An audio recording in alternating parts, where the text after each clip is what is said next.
Ora, muito boa tarde e bem-vindos aqui ao canal da 3DCAD, onde ao final da semana procuramos trazer convidados especiais, temas que sejam uma mais-valia, que estejam em destaque e que gerem impacto para a nossa indústria, quer dos moldes, quer dos polímeros.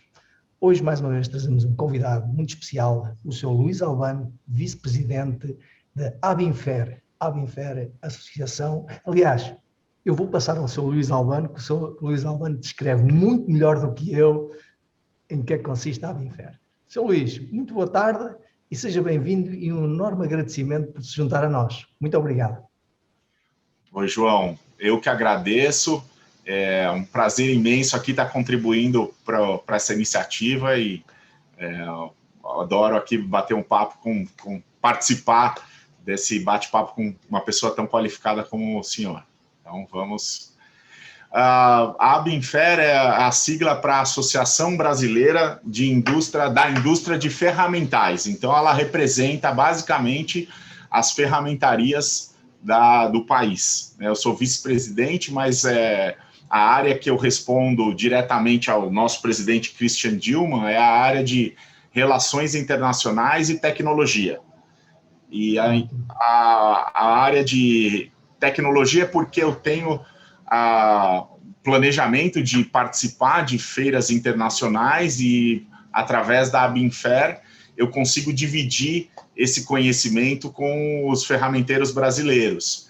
E as relações internacionais também permitem que a gente faça o relacionamento para entender e trocar experiências com outras realidades, né, com outros mercados. Então, o grande passo que a Abinfer fez a isso é se associar à ISTMA, que também é uma sigla da Associação Mundial de Ferramentarias, né?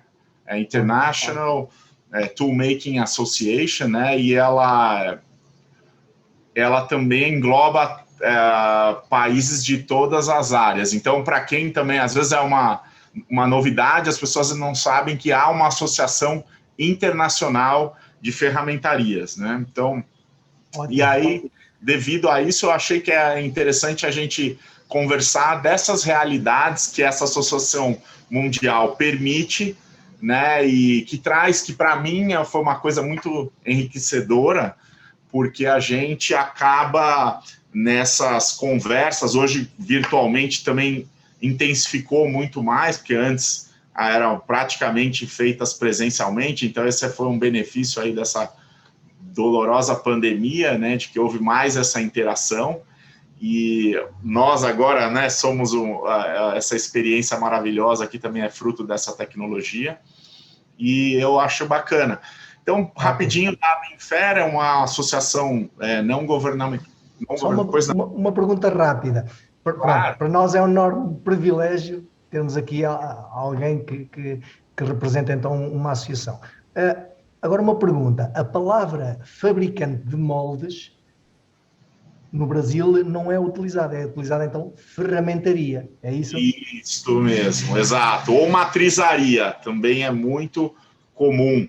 Não muito comum, mais comum é ferramentaria, né, que faz os ferramentais de produção. E aí a gente engloba estamparia, né, e aí função, os principais processos, principalmente injeção de plásticos, óbvio, mas estamparia, função, dispositivos de controle, dispositivos de fixação, né, e então essa é a quem a gente engloba e outros mais, também posso falar, né, então moldes de sopro, até moldes de vidro, então nosso ramo é extenso, se for colocar subcategorias, mas se os amigos portugueses aí, ou espanhóis que tem esse conceito, não é fabricante de moldes, é ferramentaria e algumas vezes também chamados de matrizarias, que vem de matrizes, né? Excelente, ótimo. Então, explique-nos um pouco, portanto, os últimos eventos e onde é que a Abinfer se está a envolver. Isso, então, rápido, a Abinfer é uma associação de mais de 200 empresas, aí é uma associação de cadeia, ou seja, tem cadeia de fornecedores, né? A gente pensa não antes do acontecimento, que são os nossos fornecedores, as ferramentarias em si, e depois os consumidores, sistemistas, montadoras e outras empresas. Então, a gente quer trabalhar nesse aspecto.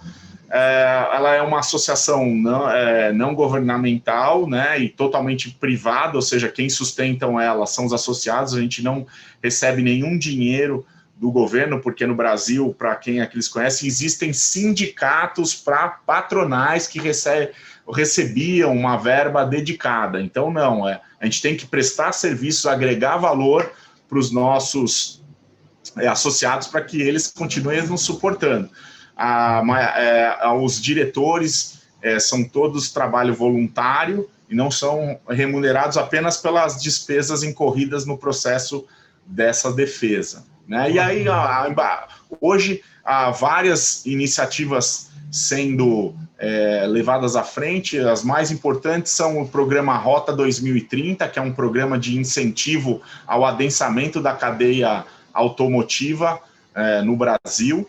Você tem o Pró-Ferramentaria, que é uma iniciativa do Estado de São Paulo de usar créditos tributários para também fomentar a cadeia de ferramental. Isso com todas as conquistas da Abinfer, de ter esses projetos. E também tem a nossa parte de mais ligados a nós, né? Tem a parte de missões internacionais, né? Principalmente ligado a feiras, né, de negócios e visitas a empresas que essas nossas irmãs da Associação Internacional permitem. E também a gente está participando aí da revisão do currículo da formação dos ferramenteiros junto com o Senai Brasil, né, que é a grande escola técnica e responsável pela formação da nossa mão de obra especializada. E nós estamos conseguindo contribuir também trazendo uma visão internacional para colocarem a sua opinião ou o seu conhecimento para agregar nessa tarefa. Ótimo, então, excelente. Significa que o Solano pega uma bandeira com 200 quadradinhos, 200 associados, é uma enorme responsabilidade. Não, sim, com certeza. Aí é um privilégio poder devolver, né, e contribuir. Para mim está sendo uma experiência muito enriquecedora trabalhar com os meus colegas aqui, ferramenteiros, né? Acho que uma profissão mais nobre. Eu sou apaixonado por ferramentaria e também poder contribuir com o que a gente aprende lá fora e com outras pessoas e realidades, né? Acho que isso é muito enriquecedor. Sei que também foram aos Estados Unidos, estiveram numa feira em Chicago, entretanto estão conhecendo outras realidades. E que realidades são essas? Isso, as realidades são principalmente, né, Estados Unidos, América do Norte, Canadá, a gente ainda alguma coisa do México também, a Europa e da Ásia, né? São aonde aí nos últimos 5 anos foram feitas várias iniciativas, né? E é muito bacana ver as tendências do que estão acontecendo, João. E acho que a maior surpresa para mim é ver como a automação tem sido presente, tem sido introduzida na ferramentaria, mas principalmente pela motivação, não é só pela perfeição que ela traz, é principalmente um problema crônico que eu não imaginasse que houvesse, que fosse único do nosso país, que é a falta de mão de obra qualificada da nova geração. Não é só as condições que existem, que muitas vezes tem a oferta de profissionais, mas eles não vêm da maneira como, de repente, o mercado acontece. Isso no Brasil teve uma época que havia uma grande formação de profissionais, mas aí as ferramentarias não conseguiam absorver esses profissionais. Eu acho que todo empresário vai sempre reclamar, né, ou vai ter uma expectativa de que o aluno, quando sai de uma formação, venha mais maduro, venha mais preparado, venha mais redondo, que a gente fala aqui, para já ter uma produtividade e já sair produzindo o que é necessário. Então, sempre houve essa crítica, mas agora eu vejo que há um problema mundial de que os jovens hoje não têm, primeiro, um preconceito de que a indústria manufatureira, principalmente da usinagem, né, onde que é o processo mais utilizado na ferramentaria, é um processo duro, sujo, o que não é verdade hoje, né? Cada vez mais as ferramentarias têm parecido verdadeiros hospitais, né? De que uma limpeza, não são todas, é claro, mas a tendência é essa, e os computadores e as máquinas de usinagem têm evoluído muito. Então, hoje é o orgulho, a facilidade de tirar uma peça que exigia toda uma habilidade pessoal no passado, tem diminuído, mas é lógico que ainda existem conhecimentos a serem adquiridos, mas aquela imagem antiga, né, muito se mudou, né, e a automação também veio, ela está vindo, isso também é uma coisa que impressionou a gente trazendo a tecnologia, para resolver esse problema, porque se a oferta de profissionais é pequena, acaba havendo essa escassez, e para quando vem um profissional qualificado, as empresas estão pagando mais caro por ele, que é natural, oferta e demanda. E aí a automação, para quem quer continuar ficando no mercado, ela acaba sendo uma tendência natural. Mas, por exemplo, a gente conversando com o pessoal do Japão que estão participando desse processo de imersão e contribuição na formação dos nossos técnicos, eles dizem que lá esse é o desafio. Os jovens querem, a grande maioria, ou quer ir para uma universidade, o qual os salários não estão tão atrativos, porque tem muita gente, ou estão sendo muito seduzidos por trabalho no computador, no caso, para a indústria de mangá japonesa. Então, agora... E mangá, já agora, mangá significa... Mangá são aquelas histórias em quadrinhos que viram animações. Então, a indústria de mangá japonesa, se alguém colocar no Google, vai ver, existe toda... É um estilo de se contar histórias para adolescentes, crianças e até adultos, né? Ilustrações e... Ilustrações, exato. Desenhada, ótimo. Desenhar e vai fazer o filme e assim por diante. Mas os nossos colegas do Japão dizem que essa indústria teve um efeito muito bem sucedido ao seduzir os jovens, a fazer toda uma imagem e ferramentas de comunicação que a usabilidade é atrativa aos jovens. E a ferramentaria, na minha experiência, ainda não tem essa pegada no ensino que fala o linguajar do jovem, que intera a gamificação, que intera o celular, o vídeo. Então, assim, a gente ainda está na indústria 2.0, vamos dizer, nessa realidade. E outra notícia que o Japão deu também é que somente 10% das empresas, das ferramentarias, estão aderindo à automação, o que eu achei baixo, porque o Japão é o berço, né, da automação, da robotização. Exato.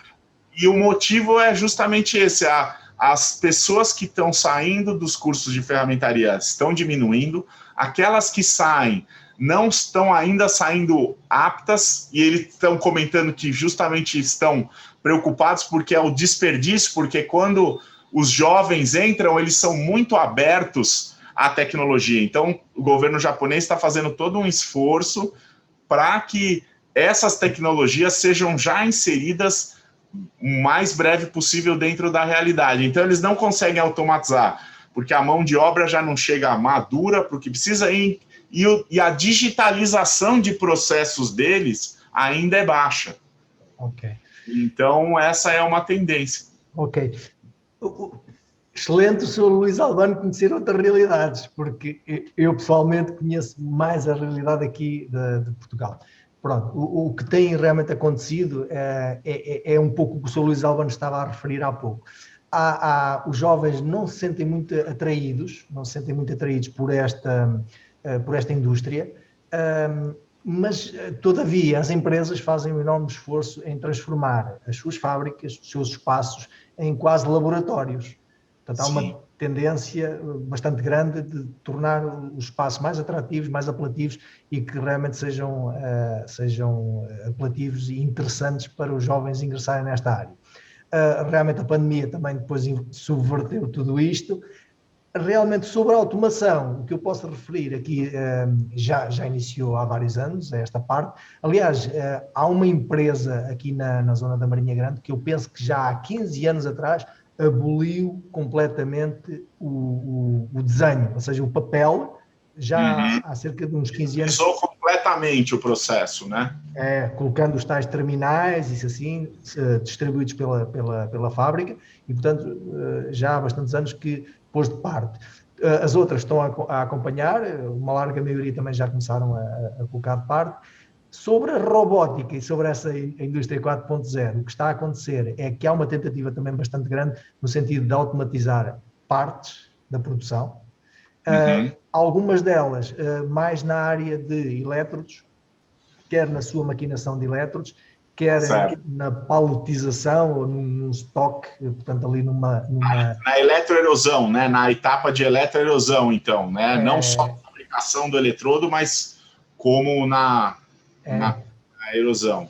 O próprio robô vai buscar, portanto existe um armazém com muitas, portanto separado por muitas unidadezinhas, e o próprio robô vai buscar, depois coloca na erosora, e portanto há ali todo um processo que eles chamam as linhas de uma célula montada. Portanto aí tem havido também um investimento bastante grande no sentido de automatizar todo esse processo. Ok, mas excelente conhecer das realidades. Isso é, porque veja bem, no Brasil ainda não tem esse nível de automação, a gente está ainda um pouco atrás da curva, e se você tiver muito serviço, o que você vai fazer é ter que fazer 3 turnos de trabalho, então você teria que ter 3 operadores, né? Então, com essa raridade, com essa escassez de mão de obra, começa a ficar complicado também o nosso modelo, né? Então, isso é uma coisa que a gente tem conversado, né? E está vendo que é isso. Outra coisa, João, que eu achei muito interessante, por exemplo, é da Associação Americana. Isso também falta muito no nosso ramo. Eu não sei como Portugal também permanece nesse estado, mas do que a gente tem visto,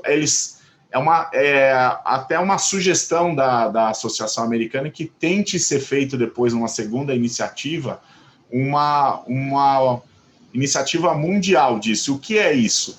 A Associação Americana está criando qualificações da indústria de ferramental. Então, o que ela considera um projetista júnior, o que ela considera um projetista pleno, um projetista sênior, um ferramenteiro, um operador, para que essas qualificações, uma vez que o profissional seja qualificado, a empresa, já num primeiro momento, ele vai ter um certificado, e aí tem uma série de análises. Eu acho complexo e ambicioso o projeto deles, mas a ideia é poder normalizar e ter até um banco de dados de profissionais para que eles possam, dessa maneira, qualificar a mão de obra e entender, mapear quais iniciativas são necessárias. Ótimo, então, ótimo. Isso eu acho inédito também, eu achei muito bacana a iniciativa, porque também lá na base, nos treinamentos, eles vão fazer algo dedicado a esses profissionais para que ele consiga obter aquilo. E aí, de repente, até nas empresas eles consigam precificar ou apontar, né, alocar os recursos conforme essas qualificações. Então, essa ideia de normalizar esses recursos humanos, eu também achei algo fantástico. Ótimo. Uma bela iniciativa.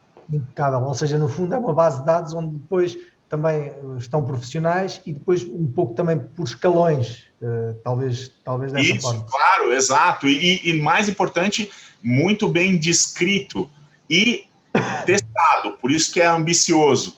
Você teria que fazer um teste ou provar certas habilidades para você receber aquele certificado, aquela qualificação. E a ideia é que no futuro isso já venha das escolas técnicas dele. Então, porque hoje você pode, se você trabalhou como ferramenteiro, eu acho que você tem o título de ferramenteiro. Sou 5 anos ferramenteiro, vim como ajustador mecânico. Eu acho que é válido. Só que ao momento que você tem uma qualificação que vem de uma certa escola que é qualificada devido à associação acha isso, e você passou por um currículo que a associação participou dessa formação, dessa definição, é um diferencial. Ótimo. Então, para os associados disso, já vem uma pessoa diferenciada para fazer essa contratação. Então, é lógico que na minha opinião, você daria preferência para isso, sabendo que é normalizado, né? Ótimo. Então, num país com 200 acho que não me vou equivocar, penso que 220 milhões de habitantes, onde estão posicionados os maiores, ou as maiores concentrações ou os maiores núcleos de ferramentarias aí no Brasil? São 3 grandes polos, 4 eu diria.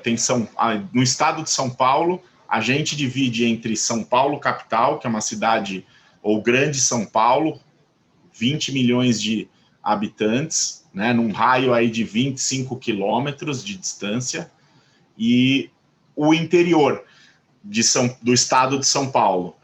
Esses 2 somados, mais ou menos, respondem por volta de 40% a 45% do PIB brasileiro. Então, há essa concentração, só para se ter uma ideia de grandeza. E aí, depois surgem 2 outros polos, ao sul de São Paulo, na região sul do país que a gente chama, que são os polos de Joinville, no estado de Santa Catarina, e Caxias do Sul, no estado do Rio Grande do Sul. Então, é assim que tem feito a divisão. Excelente, excelente, Sr. Luís Albano. Epá, é um privilégio enorme falar consigo, um enorme conhecimento. Então, e só para terminar, quais são os próximos passos que a Abinfer está a projetar? Só em modo quase ao fim de semana. Claro, já estamos aqui breves a entrar no nosso descanso. Os próximos passos da Abinfer é fazer essa conquista desse programa Rota 2030, onde tem uma linha específica para ferramentarias para desenvolvimento tecnológico,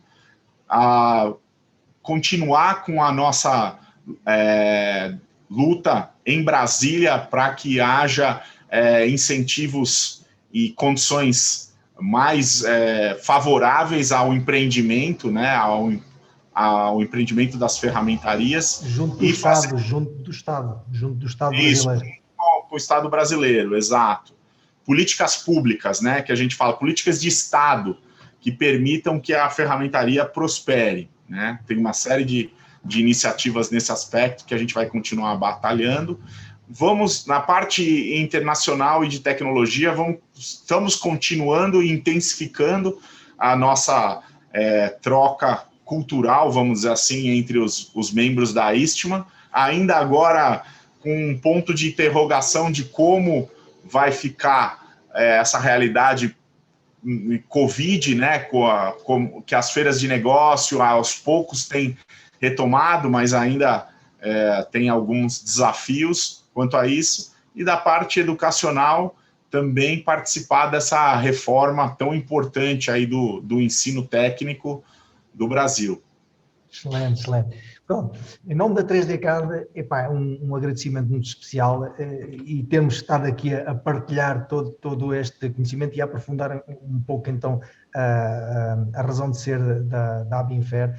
E, portanto, ao Sr. Luís Albano, vice-presidente da Abinfer e, portanto, à própria associação e aos 200 associados, aos 200 ferramentas, desejo o maior sucesso do mundo e que o país irmão, o Brasil, prospere, que é isso que nós desejamos, tal como nós aqui estamos na luta, apesar de nos considerarem um pouco a cauda da Europa, nós temos que melhorar o ranking, nós temos que trepar um pouco mais e, portanto, esperar que o futuro seja mais próspero para todos nós e, portanto, para a Abinfer e para o Sr. Luís Albano, muita saúde e muito sucesso para os próximos eventos. É o que eu desejo.